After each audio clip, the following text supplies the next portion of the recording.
우리의 삶에 더 큰 기쁨과 감동과 은혜가 충만할 줄 믿습니다. 하나님, 성도의 삶을 살아갈 때에는 바로 그 주의 빛으로 살아가야 될 줄 믿습니다. 하나님, 그 빛으로 한 걸음 한 걸음 걸어갈 수 있도록 주여 함께하여 주시옵소서. 오늘 이 시간에 주신 말씀 듣겠습니다. 하나님의 말씀 듣고 말씀 붙들고 승리하는 우리 모두가 되게 하여 주옵소서. 예수님의 이름으로 기도드리옵나이다. 아멘. 할렐루야. 여기 계신 여러분들은 다 성도이고 그리스도인이란 직함을 가지고 계시는데요. 세상에서 그리스도인으로 살아간다는 것은 어떤 것일까요? 세상 사람들과 똑같이 밥 먹고 옷 입고 차 타고 직장 다니고 공부하고 뭐가 다른 게 있을까요? 그런 똑같은 형태와 겉모습이겠지만 그리스도인은 그 똑같은 일들을 전혀 다른 내면으로 풀어내는 사람이어야 한다고 저는 믿습니다. 그러니까 똑같이 살아가지만 죽지 못해 사는 게 아니라 주 안에서 기뻐하면서 사는 사람이어야 한다는 것입니다. 오늘 우리가 보고 있는 이 전도서 9장의 말씀도 신앙인이라면 어떤 기회가 왔을 때 어떻게 해야 되는지, 또 성공할 가능성이 없어 보일지라도 그게 선한 일이라면 마땅히 선택하고, 심지어 꺼려지고 망설여지는 일일지라도 그게 주의 일이라면 기도하고 결단하는 삶이어야 한다는 것을 말씀해 주고 있습니다. 선한 일에 망설이지 말라, 이 말씀으로 여러분들과 오늘 말씀을 나누고 싶고, 그 첫 번째는 우유부단하지 말고 매 순간 최선을 다하라. 지난 주간 아내가 그러더라고요. 보통 형제들 중에 막내들이 좀 우유부단하고 마지들이 결단력이 있다라고 말합니다. 그래서 제가 내가 막내인데 라고 했더니, 근데 당신은 목사가 되었기 때문에 그런 우유부단함들을 많이 극복했을 뿐이다, 극복했다라고 이야기를 하더라고요. 좋은 말인지 나쁜 말인지 잘 모르겠습니다만, 오늘 우리가 나누고 싶은 첫 번째가 바로 이 우유부단함에 대한 이야기거든요. 10절 말씀 다 같이 보겠습니다. 시작.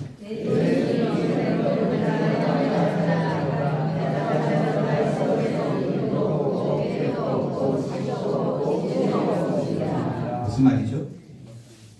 내 손이 무슨 일을 하든지 최선을 다하라. 어떤 일을 하든지 최선을 다하라. 그게 주님의 일이든지 아니 세상에서 내가 해야 될 일일지라도 최선을 다하라는 것입니다. 죽음 이후에 우리가 무엇을 할지 알 수 없고 하고자 한들 할 수 없으니까 말이죠.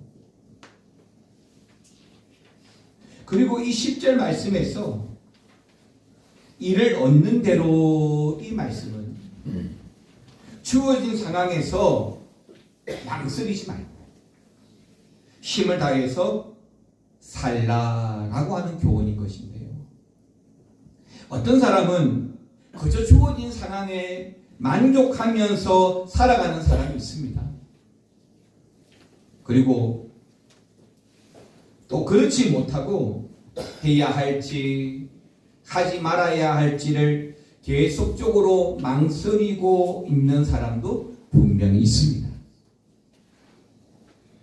바로 이런 사람이 우유부단한 사람인 것이죠.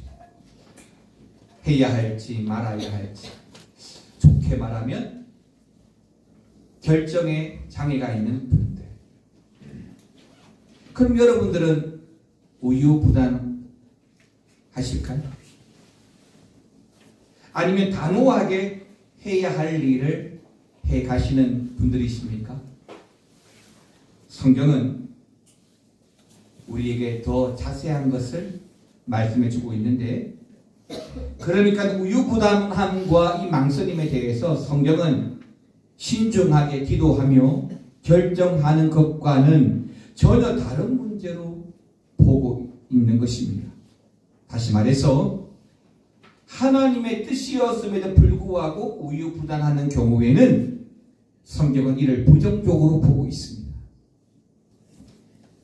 구약의 엘리 제사장이 바로 그런 경우다라고 말씀드릴 수 있겠습니다. 영적으로 혼란한 사사시대에 세움을 받았던 제사장이었고, 또 사무엘이라고 하는 위대한 제사장을 배출한 인물이었지만 그에 대한 그 마지막 평가는 그래 좋지 못합니다. 사무엘상 4장 18절 보시겠습니까? 하나님의 괴를 말할 때에 엘리가 자기의 의자에서 뒤로 넘어져 문 곁에서 목이 부러져 죽었으니 나이가 많고 비대한 까닭이라. 그가 이스라엘의 사사가 된 지 40년이었더라. 사실 이 엘리 제사장은 사무엘의 어머니 한나 때부터 영적 지도자로 나름은 분별력이 있는 제사장이었죠. 그런데 그의 노년에 이런 성경의 평가는 홈니와 비느하스 그 두 아들 교육에 있어서 우유부단하였기 때문이라고 성경은 말씀해 주고 있습니다. 즉 사무엘상 2장 12절에서는 엘리의 아들들은 행실이 나빠 여호와를 알지 못하더라 라고 했는데요, 성막 안에서 성막을 수종드는 여인들과 음행하고 하나님의 제사를 무시하고 백성들도 억압해 섰습니다. 그런데 아버지 엘리는 이 사실을 몰랐을까요? 아니요. 다 알고 있었습니다. 그럼에도 불구하고 어떻게 해요? 제지하지 않았고 바로 잡지도 않았고 가르치지도 않았습니다. 사무엘상 2장 17절 같이 읽겠습니다. 이 소년들의 죄가 여호와 앞에 심히 크면 그들이 여호와의 제사를 멸시함이었더라. 그렇죠. 또 우리가 이름만 대면 너무너무 잘 아는 구약의 다윗도 그랬습니다. 우리가 아는 대로 다윗은 정말 성령 충만한 예배자였죠. 찬양으로 악기로 하나님을 예배하는 것을 절교했던 사람입니다. 그리고 신실한 왕이죠. 그런데 그의 아들들 사이에서 난이 일어나게 된 것입니다. 후계자 문제로 말미암아 압살롬이 제일 먼저 쿠데타를 일으킨 것이고, 그 일로 말미암아 첫 번째 아들 장남 암논이 피살도 당하고, 또 아버지 다윗은 도망하는 신세까지 되었습니다. 또 다윗의 넷째 아들 아도니아도 다윗이 나이가 많았지만 아직 살아있음에도 불구하고 스스로 왕이 되고자 야심을 드러내게 되지만 결국 그 아들 중에 막내였던 솔로몬이 왕이 되었던 것입니다. 그럼 그렇게 탁월한 다윗이었음에도, 그렇게 신실한 다윗이었음에도 불구하고 왜 이런 일들이 발생하게 되었을까요?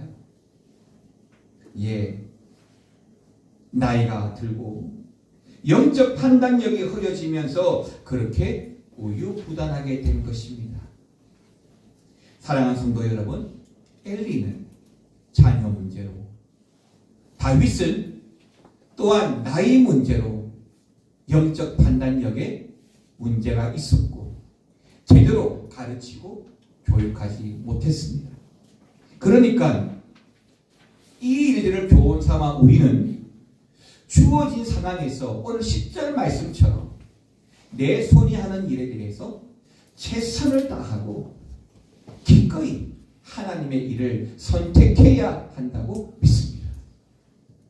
이것은요, 단지 엘리 또는 다윗 개개인의 성격의 문제가 아닙니다. 성령에 충만하지 않을 때는 여러분 항상 우리가 제일 먼저 경험하는 것이 뭐냐면 영적 집중력을 잃습니다. 영적 집중력만 잃어버리는 것이 아니고 세상의 문화와 쾌락에 젖어 있을 때 우리 무엇을 해야 할지 모르게 되고 우유부단하고 망설이게 됩니다. 죄송한 말씀이지만 대부분 우리가 경험하는 영적 우유부단함은 성령에 매여 살아가지 못하기 때문이고 더불어 세상의 문화와 쾌락을 쫓아 살아가기 때문에 생기는 2차적인 반응이다라고 말씀드릴 수 있겠습니다. 성경 속에서 또 다른 우유부단한 사람 한 사람을 더 꼽으라고 한다면 이삭을 말할 수가 있을 텐데요. 사실 이삭은 참 신중하고 조용한 사람입니다. 실제로 그의 아들을 축복할 때 감각이 어두워져서 두 아들을 제대로 분간하지 못했고 야곱이 에서의 복을 가로챘다는 것을 나중에 알았을 때는 사실 야곱을 불러서 아주 따끔하게 혼을 내어주는 게 맞지만 근데 이삭이 뭐라고 했습니까? 찾아온 에서에게 내가 내게 무엇을 할 수 있으랴?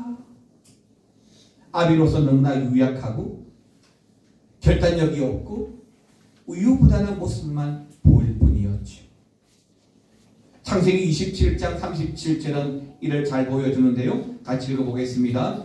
이삭이 에서에게 대답하여 이르되 내가 그를 너의 주로 세우고 그의 모든 형제를 내가 그에게 종으로 주었으며 곡식과 포도주를 그에게 주었으니 내 아들아 내가 내게 무엇을 할 수 있으랴? 마치 책임 전가하는 것처럼 보이지 않습니까?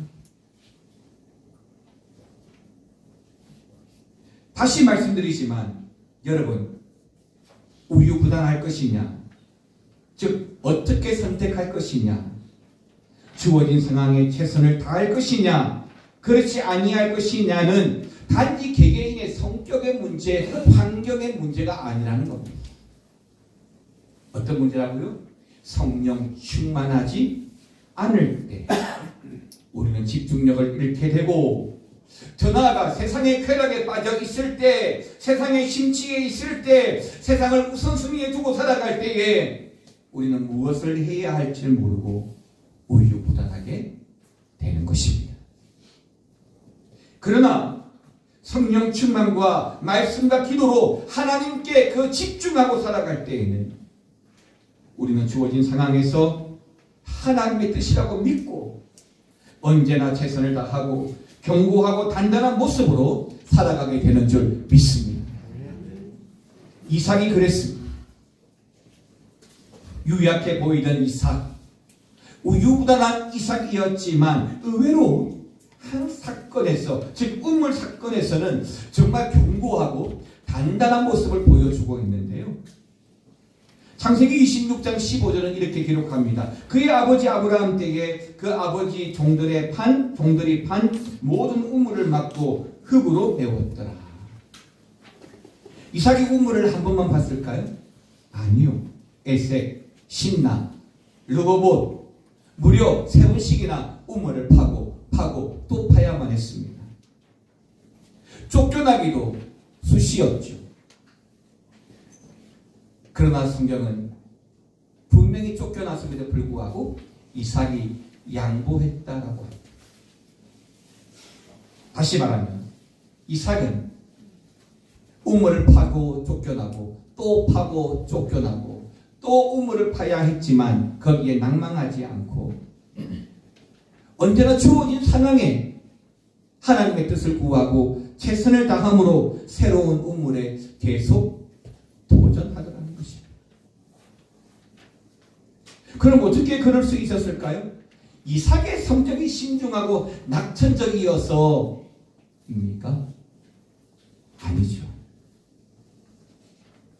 이삭은요, 아버지 아브라함으로부터 신앙의 기본기를 잘 배웠고 심지어 보리아산에서 아버지의 순종을 보았던 것입니다.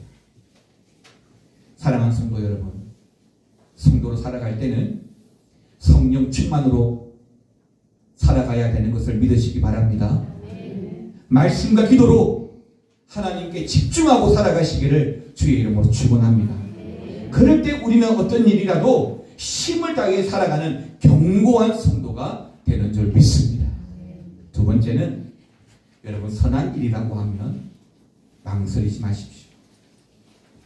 10절 말씀 다시 한번 읽겠습니다. 내 손이 이를 얻는 대로 힘을 다하여 할지어다. 내가 장차 들어갈 수월에는 일도 없고 계획도 없고 지식도 없고 지혜도 없음이니라. 사랑하는 성도 여러분, 선한 일이라면 망설이지 말라고 말씀드리고 싶습니다. 왜냐하면 이것이 우리 그리스도인들이 살아가야 할 자세이기 때문입니다. 성도는 세상 사람들처럼 어떤 확률에 따라서 선택하는 사람들이 아닙니다. 성도의 선택은 언제나 믿음의 선택이어야 합니다. 골리앗, 엄청난 피지컬의 골리앗이었기 때문에 사람들은 하나님 이름에 대한 야유와 모욕 앞에서도 아무 말 하지 못합니다. 피지컬이나 전쟁에 대한 경험, 그가 들고 있던 무기, 모든 면에서 이스라엘은 열세였으니까요. 그러면 다윗은 왜 덤볐을까요? 이 어린 다윗은 골리앗 앞에서도 결코 주눅들지 않았습니다. 어릴 적부터 하나님의 도우심을 직접 경험함으로 그는 단단하고 견고하게 살아왔기 때문입니다. 사무엘상 17장 36절 말씀 같이 읽겠습니다. 주의 종이 사자와 곰도 쳤은즉 살아계시는 하나님의 군대를 모여간 이 할례받지 못한 블레셋 사람이니까 그가 그 짐승의 하나와 같이 되리라. 아멘. 맞습니다. 다윗은 이게 주의 뜻이고 선한 일이기 때문에 기꺼이 덤비고 싸운 것입니다. 여러분, 이런 다윗이 멋지지 않습니까? 남극에서 무리를 지은 펭귄들이 빙판이를 떼거지로 걸어갑니다. 더 나은 서식 장소를 위해서 옮겨 다니는 대규모의 이 펭귄 무리는 남극에서는 아주 흔한 일들 중에 하나죠. 그런데 이 펭귄 무리들이 빙판 끝에 다다랐을 때 이제 바다로 헤엄쳐야만 건너편 빙판으로 건너갈 수가 있습니다.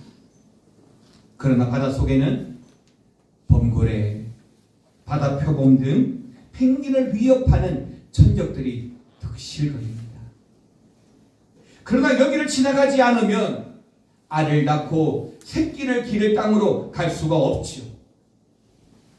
이처럼 다른 펭귄들이 그 빙판 끝에서 주저하고 있을 때 제일 먼저 바다에 뛰어드는 펭귄이 있습니다.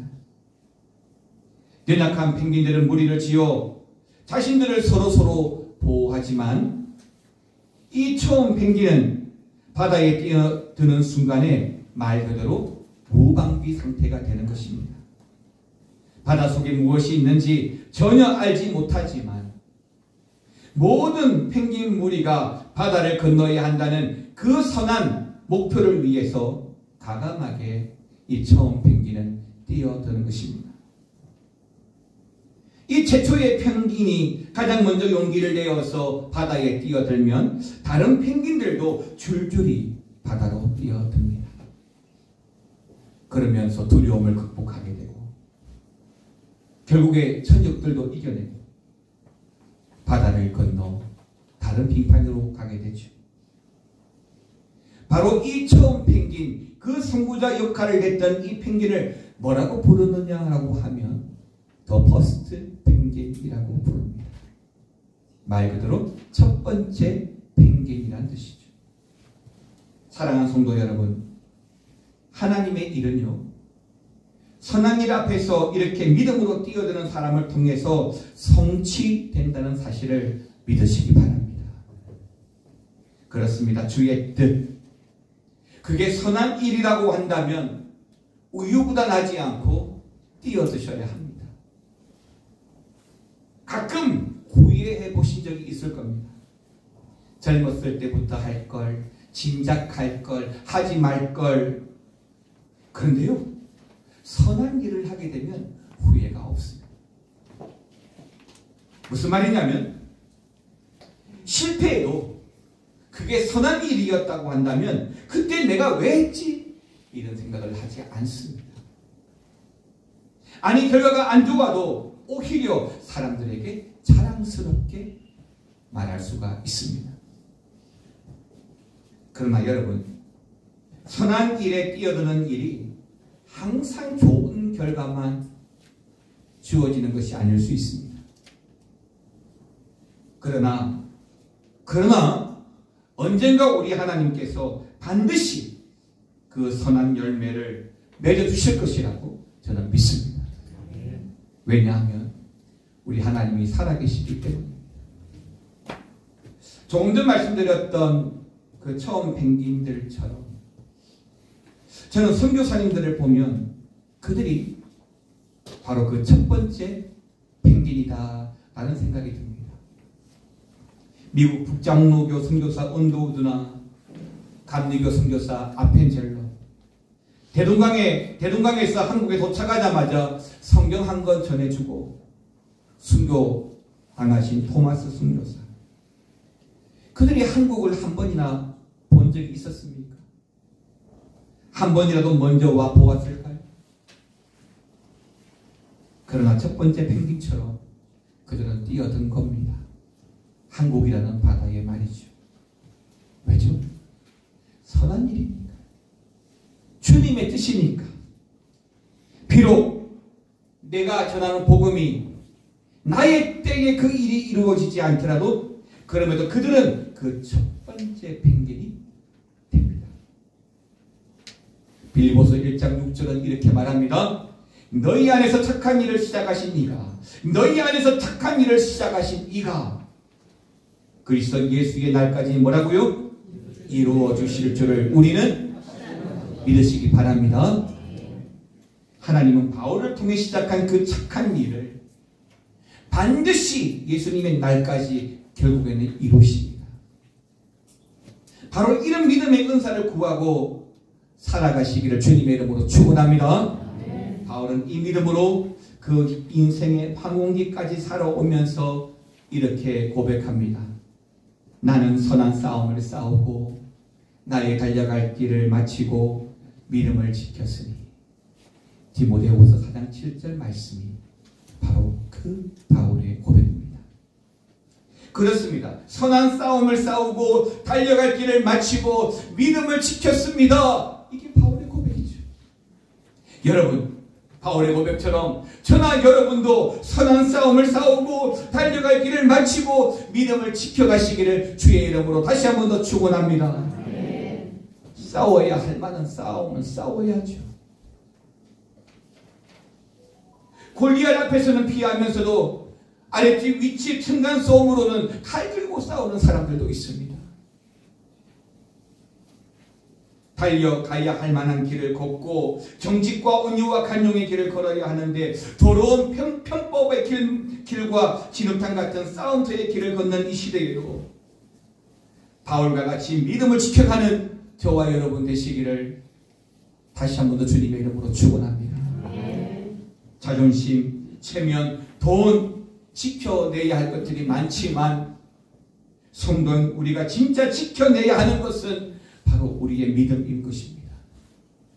남들이 머뭇거릴지라도 우유부단할지라도 주의 일, 선한 일 가운데 가장 먼저 뛰어드는 첫 번째 펭귄이 되시고 사람 보지 말고 하나님 기뻐하시는 일이라고 한다면 먼저 뛰어드는 저와 여러분 되시기를 바랍니다. 마지막 세 번째는 여러분 기회는요 한 사람에게 아니라 우리 모두에게 주어집니다. 오늘 본문 11절 말씀 다 같이 읽겠습니다. 내가 다시 해 아래에서 보니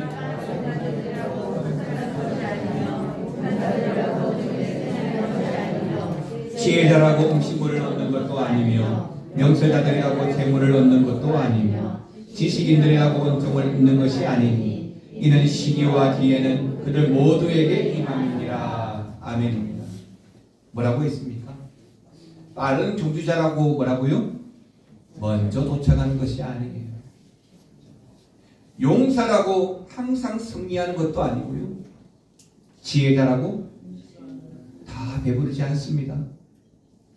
명철자라고 해서 재물을 얻습니까? 아니라고 했습니다. 그러니까 시기와 기회는 우리 모두에게 찾아온다는 거예요. 축구 경기를 앞두고 양팀 간의 실력 차가 엄청납니다. 얼마 전에 있었던 한국과 브라질처럼 실력 차이가 엄청나죠. 랭킹 차이도 많이 나고. 하지만요, 늘 해설자들은 그렇게 말합니다. 공은 둥그니까 해봐야 하는 거죠. 우리가 마땅히 깨어지고 비참하게 진다 할지라도 기회는 똑같이 주어지는 겁니다. 사랑하는 성도 여러분, 성도인 우리는요, 하나님의 말씀에 정말 집중하고 사셔야 합니다. 우리가 왜 성경 통독을 합니까? 왜 매일마다 성경을 읽고 묵상합니까?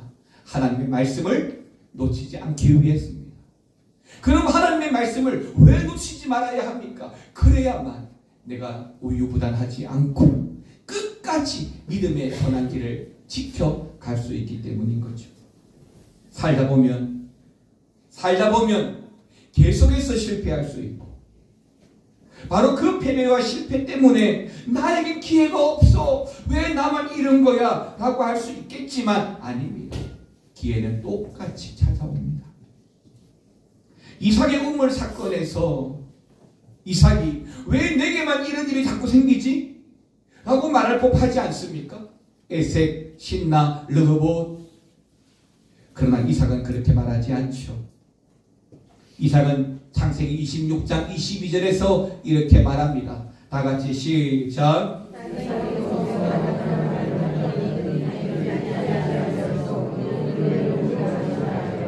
이제는 여호와께서 우리를 위하여 넓게 하셨으니 이 땅에서 우리가 번성하리로다 하였더라. 아멘입니다. 아버지 아브라함으로부터 신앙의 기본기를 잘 배웠던 이삭은요, 자신에게 새로운 기회가 왔다고 소망의 눈으로 다르게 보았던 것입니다. 우물을 또 파야 한다는 패배자 의식, 실망감이 아니라 새로운 기회로 소망의 눈으로 보았던 것입니다. 만약 이삭이 왜 나만 이런 거야 라고 우울하게 생각하기 시작했다면 이 우물 사건은 분명히 불행한 사건이었을 거고, 두 번 다시 이삭은 우물을 파지 않았을 겁니다. 그럼 이삭은 실패하고 성경에 기록되지 않았겠죠. 그러나 기회는 모두에게 찾아온다는 하나님의 말씀을 믿었기에 이삭은 또 도전합니다. 왜요? 하나님께서 반드시 함께 하실 거라고 믿었기 때문입니다. 아니, 22절 말씀처럼 여호와께서 우리를 위하여 넓게 하셨도다라고 고백하게 되었기 때문입니다. 사랑하는 성도 여러분, 우리 역시 기회가 보이지 않아서 힘들 때가 분명히 있고 있을 수도 있습니다. 그럴수록 성도는요, 성령 충만을 구하셔야 합니다. 그럴수록 성도는요, 소망 되신 예수를 믿음으로 붙잡으셔야 합니다. 십자가 앞으로 나오셔야 합니다. 십자가를 등지면 베드로라도 예수님을 모른다고 부인하고 맹세하고 저주할 수밖에 없습니다. 기회는 반드시 찾아올 것입니다. 전도서 9장 12절 끝부분에 이는 시기와 기회는 뭐라고요? 그들 모두에게 임함이라 라고 했습니다. 헬라어에는 시간을 나타내는 단어가 두 단어가 있습니다. 바로 크로노스와 카이로스입니다. 크로노스는 흐르는 시간, 진행되는 시간, 연속적인 시간을 말하는 것이고, 카이로스의 시간은 그때, 결정적인 순간, 어떤 기회를 말하는 것입니다.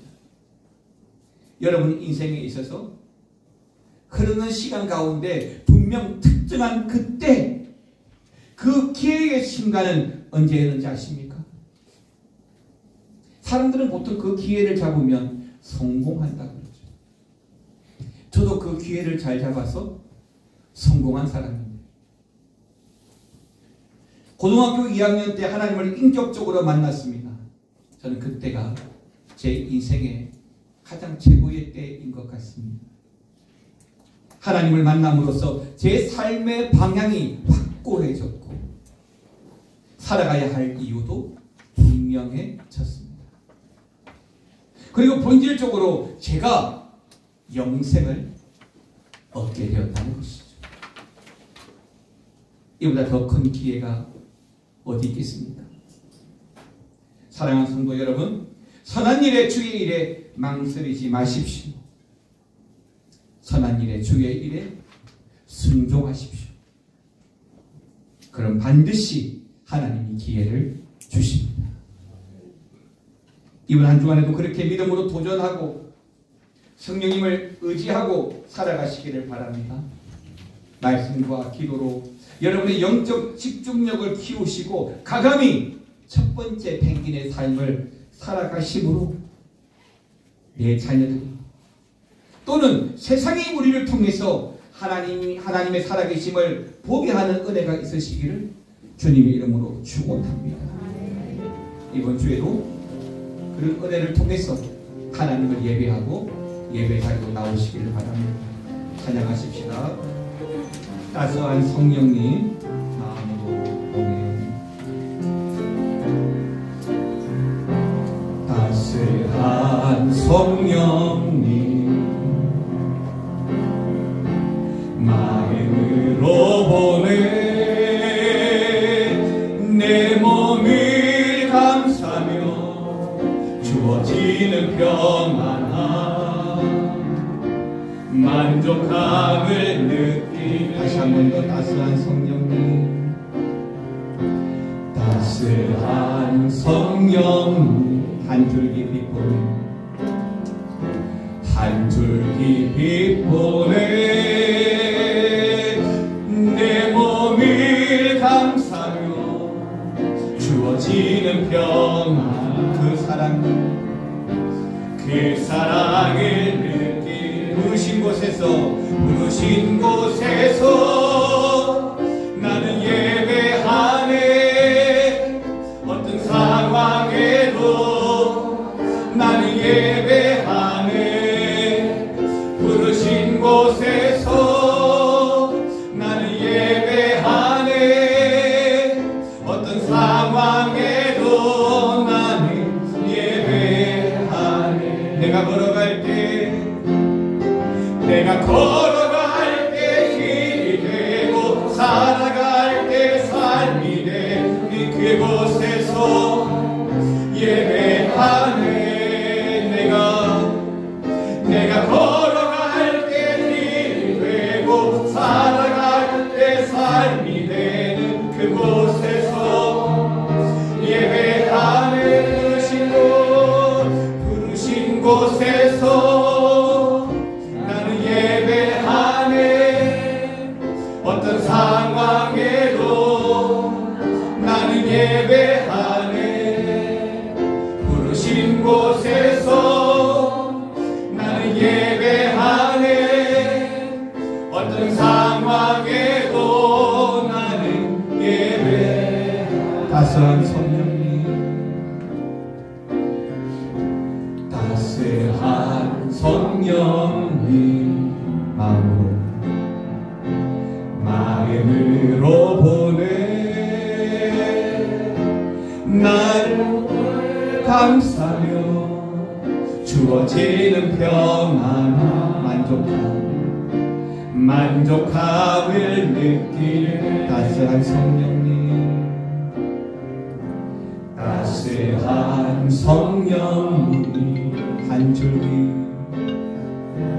한 줄기 빛 보내 내 몸을 감싸며 주어지는 평안한 그 사랑을 느끼 부르신 곳에서 나는 예배하네.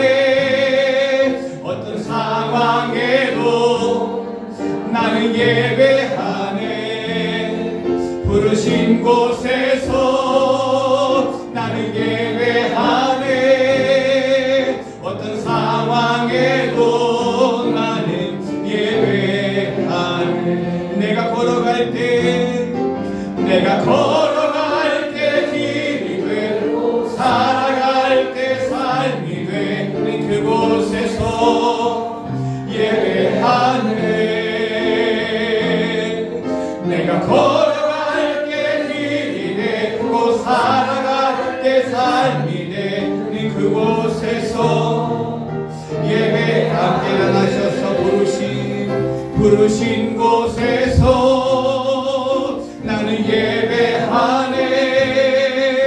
어떤 상황에도 나는 예배하네. 부르신 곳에서 나는 예배하네. 어떤 상황에도 나는 예배하네.